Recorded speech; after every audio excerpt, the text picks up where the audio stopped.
Fantastic. Me smile. Hope you're well. Hope you've had a good week. Lots of things to report. We're doing something about the Wild West today when the Wild West came to Essex. David Dunford has written a book about Buffalo Bill and the fact that he turned up in Chelmsford and Southend and Colchester a few years back now, mind, but the fascination of the Wild West as well. We'll be talking about that a little bit later. Ray Clark. This is BBC Essex.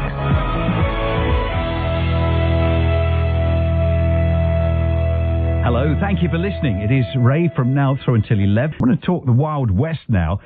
Former BBC man, long since retired, David Dunford, a local man as well, has written a book about Buffalo Bill. Buffalo Bill's Wild West. Well, that's interesting enough, but if you realise that he's talking about when Buffalo Bill came to Essex, the first reality show in our county. David, I'm fascinated by this. I want to know more. Thank you for coming in this morning. Morning to you. Good morning. Thank you.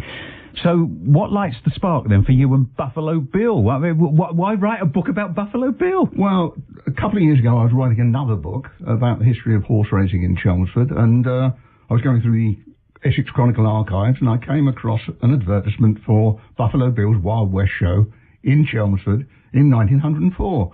I thought, that's interesting. I didn't know Buffalo Bill ever left America. I thought, a bit like Elvis, he never left America. And I thought, well, I wonder what happened. So I did a bit more research. And not only did he come to Chelmsford, he came to Ilford, Southend, Colchester, and Leighton. Leighton was then still in Essex. Yeah. And I thought, this is fascinating.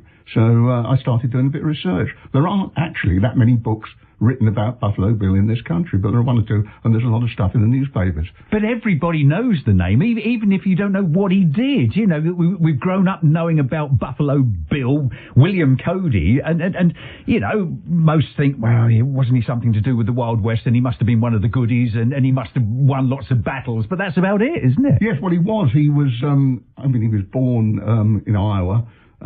He was a trapper. He did all sorts of things. He was a Pony Express rider at one stage, but then he got into show business, and he spent most of his life, in fact he spent 30 years touring with his own Wild West show. So he did spend a period in the Wild West, but most of his time was spent promoting himself as some sort of figure from the Wild West, this mythical figure who probably never actually existed. But he was a bit different to Barnum. I mean, the subject of The Greatest Showman, because you make a point in your book, it wasn't a circus. No, it certainly wasn't a circus. No, this is why I call it the first reality show, because it wasn't a circus at all. These were real cowboys, real Indians, real soldiers, showing life in the Old West. There was lassoing and bronco busting, and they would stage attacks on stagecoaches, and settler cabins would be attacked by Indians and driven off by Buffalo Bill. It was all really exciting stuff. But of course, in those days, before television, nobody had ever seen anything like it. Well, no, and they came, as you say, to see it in their thousands. But this is 1903, and it's only a few years after they were scalping each other and sending arrows into the air and setting the wagon train afire. I mean, it's just a few years on, and friend and foe were now coming over together in the same ship to do the same show. Exactly, yes. I mean, some of the people who, in the 1904 show, there was a recreation of the Battle of the Bighorn, where Custer was wiped out by the Sioux, and some of the Indians who'd actually fought against Custer took part in the shows in Chelmsford. And they must have been in close quarters. They must have camped in close quarters. Yes, no, there was a bit. They set up camp. They all lived together. In fact, also at that time, not only were the Wild West performers, they got some Cossacks and some Japanese soldiers. Even the Russians and the Japanese were in love with each other at that time. At that point, they were about to go to war together. And in fact, the reporter from the Essex Chronicle who went to the show in 1904 remarked about how well they got on, considering they were at war somewhere else in the world. Where in our towns were these events held? Well, the one in Chelmsford was Goldlay Gardens, which is down near the Army and Navy now. Goldlay Avenue is just over the Army and Navy, isn't it? That was built all over it shortly afterwards. Yeah. So that it was down there. The one in Colchester was by the barracks. Well, you can picture that with the space, although that's been built on now as well, isn't it? But they must have taken a huge area up. But then again, we're talking 100 years ago, Chelmsford and Colchester, for that matter, would have been much, much smaller and more rural. So seeing a wagon train around a field wouldn't have been that unusual. No, the size of the another thing that amazed me when I went into it. The size of the show was absolutely incredible.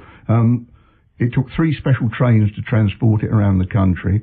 There were 800 or 900 performers and staff, all on these special trains. All the animals, all the horses, all had to be moved from town to town overnight on these special trains, and then they would all be transported from the station. That in itself was a spectacle, watching this stuff being transported on horse-drawn carriages from the railway stations to the showground. Yeah, in the case of Chelmsford, well, all of them, you can just imagine the route that they took, and to see this lot coming through and suddenly being set up in the early hours of the day, ready to attract thousands. The other thing that fascinates me, David, is the whole Wild West thing.